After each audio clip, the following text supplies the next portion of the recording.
Hello, all right, today we're going to be making this bearing bracket you got down here in the bottom left corner. This is the first of 3 videos. In the next 2 videos, we're going to make a shim that goes under it, and then we're going to make an assembly out of it. All right, first things first, we're in our SOLIDWORKS. We're going to start a new part in our ANSI spec. When it comes up, we're going to make ourselves a new sketch. I'm just going to throw this one on the top plane. That way it looks sort of similar to the picture here. I'm going to start with a center rectangle right in the middle here. And I have my dimensions of 3" by 5". Once I've got that, then I'm just going to put these fillets on the corners. So I use my sketch fillet tool. And for my radius, it is listed here as 5/8. So 5/8. And now I just pick my corners.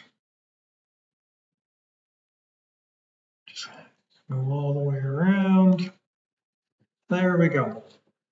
Now I'm just going to extrude this. Oh, got to get out of my fillet tool. Now I can extrude it. This one I'm going to extrude up because later we will extrude the shim down. We're setting ourselves up for success later. The actual height of this extrusion, if we look over here, the whole thing's 2.5 and the top is 1 3/4. So that means the base has to be 3/4. So we'll enter in that value, green check mark, and there we go. So now I'm going to put these holes, the 4 holes on this bottom plate. To do that, I'm going to come up into my hole wizard. And these are counterbore holes. So the top left one here is a counterbore hole. And I like to use just custom sizing on these whenever I can, kind of simplifies things. So the hole itself has a diameter of 1/4 inch, so 0.25. And then the counterboard portion has a diameter of 1/2 inch. And the counterbore goes down 1/4 inch. And the hole itself goes through all. So that looks good. Now we just got to pick my positions for the hole. I'm just going to slap them on the sketch. I'm just going to put 4 of them up here in sort of the right position. Say that looks good. Now I'm going to open up this hole that I just made. This first sketch is where the holes were located. So now I'll go in and I'll edit that sketch to actually position them where I want them. So all I got to do is add my dimensions here, and you can see they are 5/8 from the edges in both directions.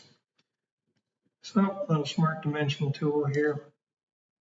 Just go into the points, say 5/8. And just going to work my way around.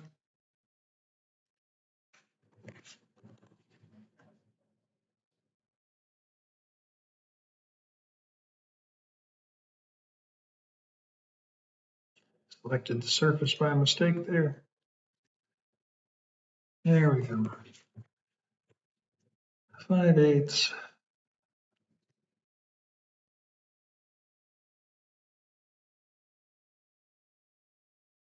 And thing on these bottom two.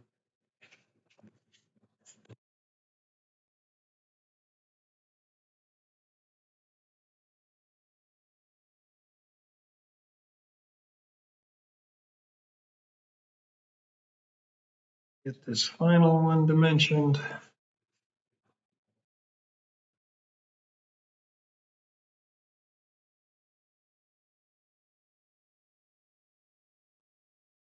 There we go, 5/8 all the way around. Exit out of that sketch. Now our holes are just where we want them. Now we just got to put this top portion in here. That, just another sketch. Going to throw it right on this surface. I'm going to use a circle. And because I used my center rectangle to build the initial shape, well, there's my midpoint from a circle. How quick and easy was that? Throw a diameter of 2 inches on it, and you're good to go. So then I just extrude this one, my 1 3/4.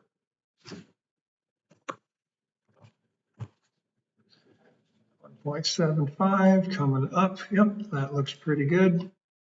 Now I just have to put another hole up here. Now, once again, just going to use my hole wizard, and I just change my sizes here.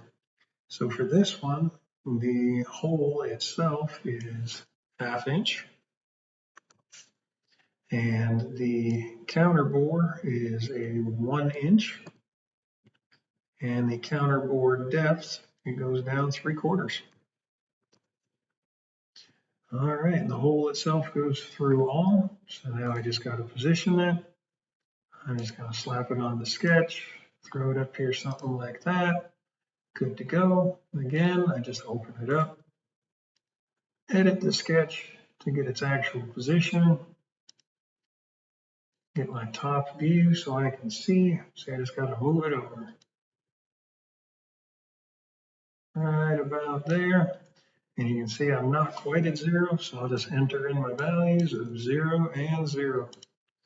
There you go. That's nice and centered. Boom.